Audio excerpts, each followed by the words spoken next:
Well guys, this is a great opportunity to show you what a constructed shell looks like once we're done with our portion and ready to hand it off to the general contractor. Let's take a look. Absolutely, let's go do it. Hey y'all, I'm Blake Linton. I'm here with Josh Thomas and Jacob Moss from Moss Construction. Thank you for being here, Jacob. Appreciate it. Thanks for having me. No problem. We're on a recently finished Satterwhite constructed shell, and Jacob's crew has just taken over the job from us, and he's serving as the general contractor, taking the job from where we leave it to a finished product. Josh, you want to expand on that? Yeah, we just want to take the opportunity to clarify and to shed more light on exactly what to expect when we leave, and let Jacob take the opportunity to explain the next steps and the coming steps. Absolutely. It's great to have an expert with us and let us know kind of, Jacob, when is the expert getting here? Yeah. He's been here.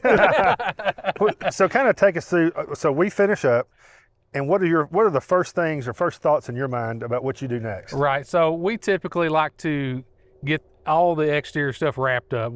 So we can completely get waterproofed, dried in, and we don't have to worry about the weather anymore. We can move on with everything on the interior. So basically we like to get everything, all our exterior stain and seal done, and get the roof on it. That's our two biggest things when we come out of the gate after you are gone.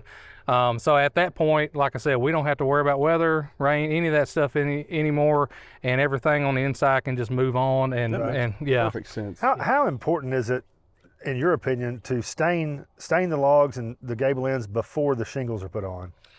We like to do it mainly because, especially during these hot summer months, I'd never like to have guys walking on a brand new roof, in my opinion. It's brand new. Now, is it necessarily going to hurt it? Most likely not, but it's always in my mind, hey, it's a new house, it's a new roof, like let's let it be new. Yeah, right? And you don't have to worry about overspray or things like that. No overspray, no, somebody getting too hot and slipping a shingle or anything like that. It's just we bypass a lot of error that could happen. Okay. So I noticed when we got here today, your guys have started staining the front of the house. Well, first thing they've done an awesome prep job. No, absolutely. Right. I would say the best prep job I've seen in a long time. His crew has came in, they have tarped off all the exterior concrete, windows, doors. Right. There's no way you're going to get any stain on anything that you don't want it on. Right, and again, just bypassing errors. Anything that could happen. Kind of what we say sometimes is dummy proofing it. Making it to where things that could happen can happen. So, obviously prep is key to anything, but especially when you got brand new concrete, you got brand new doors, you got all the stuff that you just don't want to be fixing because you didn't cover it up right. Yeah. Right. So that's a big deal to us, is to keep everything brand new as it should be. Yeah. So you think the time frame on staining a house of this size, about a week? About a week, yeah, about 5-6 days, as long as we can keep some good weather. So what are the steps that go into that? So typically, obviously we get out here, we get it clean first, and some of them are worse than others, depends on what kind of weather we've had during the process of building the shell. Using log wash. Yeah, using log wash. It's basically getting in there, putting the muscle and time into it, and scrubbing that thing down, getting it nice and clean. Okay. Once we got it clean, obviously it's got to have that dry time. Dry time is just as important as any other step in the stain and seal process, because you don't want to trap any moisture or anything like that. So once we get it dried, we move on the obviously prep, and then all our prep includes, like we've talked about, like covering, masking off, stuff like that, but even more importantly, caulking. Caulking is a big deal to us, and of course we use, on this one, we use Energy Seal, which is Permachink's caulking. We've really had good luck out of it. So, and then also the stain and seal, we are using Ultra 2 on the logs, and the timber defense on all the exterior rough woods, fascias, stuff of that nature. So. Now we're lucky that you've done so many houses for us. You've got all that knowledge, and the thing that I tell customers, and I just like to say on camera, is, to me, basically the most important part of the whole house is that initial stain and seal. Absolutely. Because it's going to set the stage for decades to come. Absolutely. Yeah. Because if you don't get that right the first time, you'll be fighting it, and you'll be uphill battle. Yeah, basically, from there on out. Absolutely. We stress that to our customers as well, and I've even told previous customers that, whether you use this or not, make sure you get this done right. Make sure whoever's doing it knows what they're doing, and you can have just the low maintenance of putting on the the maintenance coats and stuff like that from here on out. Right. Yeah. Make it easy on yourself, So, and of course keep your house looking good as well, and maintained. So. And I want to bring that up because not everybody's going to be able to take advantage of you due to distances and those types of things. I know that you travel a good lick, but still, we've got customers all over the country. Right, absolutely, yeah. And I mean, there's good contractors out in other areas that know how to do it. I always tell everybody, don't necessarily look at price. Look at professionalism. Look at experience. Yeah. Mm-hmm. Look at somebody that knows what they're doing, that's been doing it. You know, because this isn't something you learn on. You gotta know the steps in the process. Absolutely. You want to take a walk up and kind of look at some of that, just a little closer look, and then hit some of the other aspects? I think that'd be a good idea. I think so. Let's go. Well, we just want to take the opportunity to reiterate again how we leave the house in the synthetic felt paper ready for shingles, and then let you just explain briefly on what your next steps are for that. Well, depending on what roof we go with, metal or shingles, this particular house is going to have shingles. We usually go with a nice architectural, but after y'all leave, we, basically, like you said, the moisture barriers on it, we take it from there, get, obviously there might, to be expecting reality, there might be a little bit of moisture barrier, from the time y'all leave till the roofer gets there, that might need to be repaired or something like that. I wanted to point that out. Some of my, some people don't understand that fact, and you might have a little leak or two, until this roof gets on there. That's something to expect. That synthetic felt, it's not waterproof, it's water resistant. Right, exactly. I want to throw those things out there so people know what to expect. Right, set that expectation. But once we, roofer gets here, y'all leave. Like I said, we got the moisture barrier on when y'all leave. We get in here, we get a good shingle on it. Anything that needs to be fixed, if something blew up or come undone, or we fix all that, make sure everything's perfect with the moisture barrier, laying the shingles, and it's ready to go. So we always leave it decked in synthetic felt paper. Right. If a customer was going to go with a metal, are there any other additional steps that you guys have to take? There is. So with coordinating with y'all's crews, we'll have to come in. The biggest thing is on gable ends. We have to have special flashing made that A little higher. Right. It needs to be a little higher for that that metal roof to get under there, and it also needs to be the same color. I got you. Because obviously y'all don't keep every color of flashing in the world in your warehouse. So we need to get that same color from whatever metal company you're using, or whatever, whoever that may be, just needs to get that flashing made so it all matches and looks like it's supposed to. Yeah, and that's just simple planning that can be done on the front end to Absolutely. save you some headache on the back Communication and coordination is what I was Right. thinking. Yeah, just looking forward. It's a simple step. It really is. end. Awesome. All right. Well, let's make our way inside and just hit that briefly. Sounds good to me. Yeah. All right, we are here at the rear entry door to this house. Wanted to kind of show you where we leave it.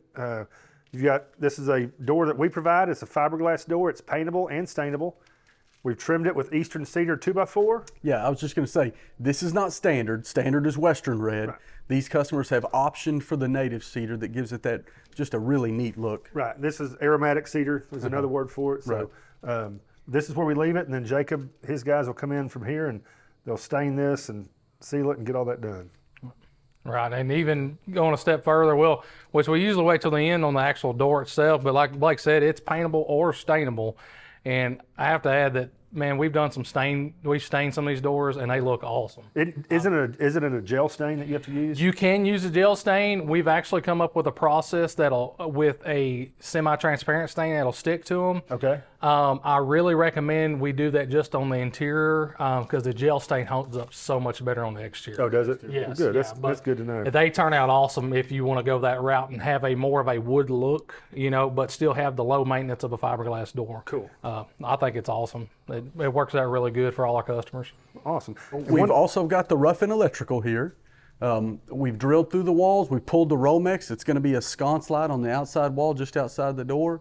It'll be just a nice touch, and we've done that anywhere that shows on the log wall on the signed final plan. And that is 12-2 Romex that we're pulling. So I'll point out something too that's really good for if you're doing your own house or having somebody do it. A lot of mistakes, even contractors I see make, is that they'll try to just mount that light straight to the round surface of that log. Right. We come in, we'll use the native cedar and put a nice block from round to round, and it gives you a really nice flat surface to mount that light correctly. Kind of cove the inside. Right. of that. Yeah. Okay. Yeah. You can get as fancy as you want with it, but the thing is having that flat surface, because over time they'll droop and hang and all that stuff, and you'll just have another problem. Bugs get in there. Yeah. Okay, excellent. You want to go to the inside and check it out? Yes, sir.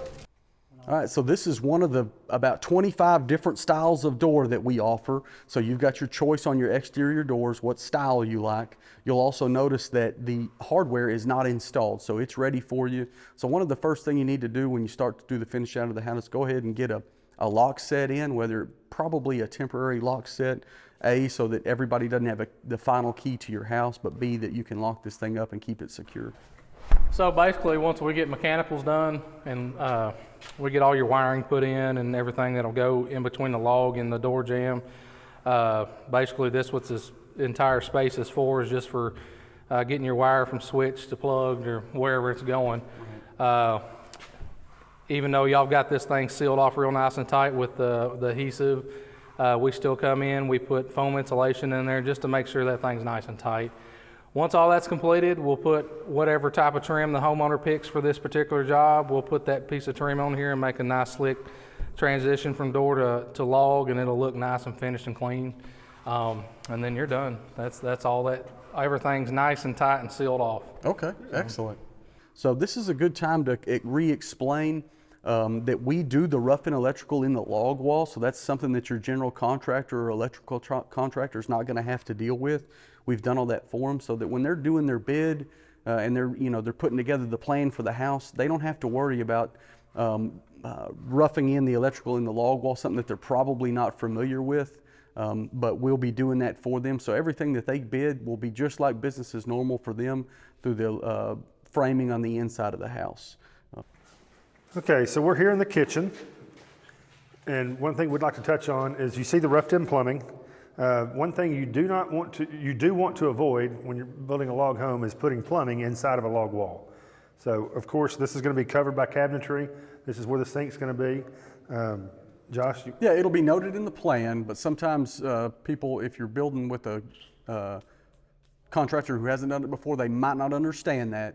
So we want to take the time to reiterate that here, how the plumbing is going to differ not being in the log wall, and then also just go over the electrical that you're seeing here that's for countertop electrical, and also the fact that we take the time to position any house logs that might have a bigger check on the inside than we typically like to display. The crew will take the time to position those behind the cabinet so they'll be completely hidden as well. Yeah, there's that one right there above your head. You can hide that with some cabinetry. You'll never know it's there. So yeah, we've got upper cabinets going in this section, upper cabinets going in that section, lower cabinets throughout. Right. So Jacob, I know that we've kind of hit those things. Is there anything you'd like to add as far as next steps in the kitchen, things to think about? Well, also I will point this out. A lot of times when we're talking about the plumbing not being in a log wall, everybody's mainly concerned about the drain, but you need to get your water over there as well. And what we have kind of switched to doing, instead of running your PEX in the slab or anything like that, we put chases in just about everything that's going to maneuver under the slab to another location. So it makes it a little simpler on the plumber as well. And a chase is literally just a larger diameter empty pipe that you can run through. Exactly, okay. Exactly. So, and it also gives you room if you needed more water that you didn't put in there, you can add another pipe. It really gives you kind of the accessibility later on to change things if you need to. So. Oh, that's a good idea. Yeah. Okay, we're here in the great room of this constructed shell, and as you can see, all the rough framing is done. Jacob, I have a question for you. What are these red dots on these frame walls for? So basically, after the shell is completed, we come in and we start our process, and one of them we get ahead on is all your interior insulation, right? Okay. So these little red marks across these studs is basically indicating where we're going to put soundproof insulation in the houses. Oh, gotcha. And a lot of people sometimes get this mixed up because they're like, well, my house is going to have foam. Well, this house will have foam as well, but I always tell people, don't waste your money on foam here. Right. This is strictly just for sound. Between a master bedroom and a living space area, you don't want to have, you want to be able to have your privacy and your sound privacy as well. Absolutely. So that's what these marks are for. It's just showing that we're going to soundproof this wall, and we're going to use probably like an R19 fiberglass bat, which provides plenty of sound deadening between here and this living space. Perfect. That's a small step that's important that most people don't think about. Yeah. It really is, because down the road, if you know, if you're in there trying to have a conversation or trying to do anything that you need to be private about, it's, man, you're going to regret missing that step. Right. All right. So Josh, what else you want to hit on before we wrap it up? I would just say, I think let's take the opportunity to explain the fact that we've left it ready for insulation, but we don't have any insulation in the roof. Right. I know you said spray foam. Right. So maybe just kind of briefly hit on that and the differences between a spray foam house and a conventional insulation house. Sure, yeah, absolutely. Well, and I'll quickly point out that you really need to know beforehand which way you're going to go with, if you're going to do conventional fiberglass insulation or spray foam, because you're going to need to know if you're going to need gable vents or any venting for your attic space, because with the foam system, the way it encapsulates the whole space, there is no need for any vents. So you don't want to get out here and already have gable vents installed and all this stuff and decide to foam it up and you know, basically waste your money on things like that you didn't need.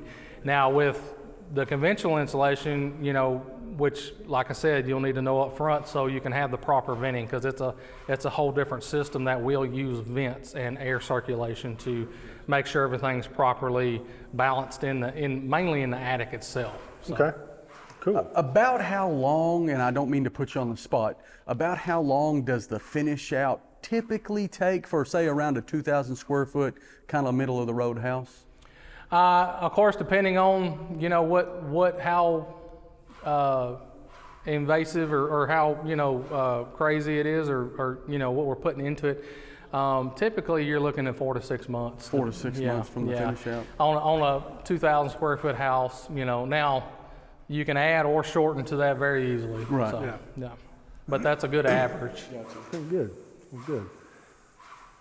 Well, Jacob, thank you so much for coming out. Absolutely. We appreciate it. We love seeing your houses. To me, it's a real treat to get out here and to shoot these videos so the customers can see the product. Well, absolutely. The customers, they don't get to see this every day like we do, and I think we take it for granted.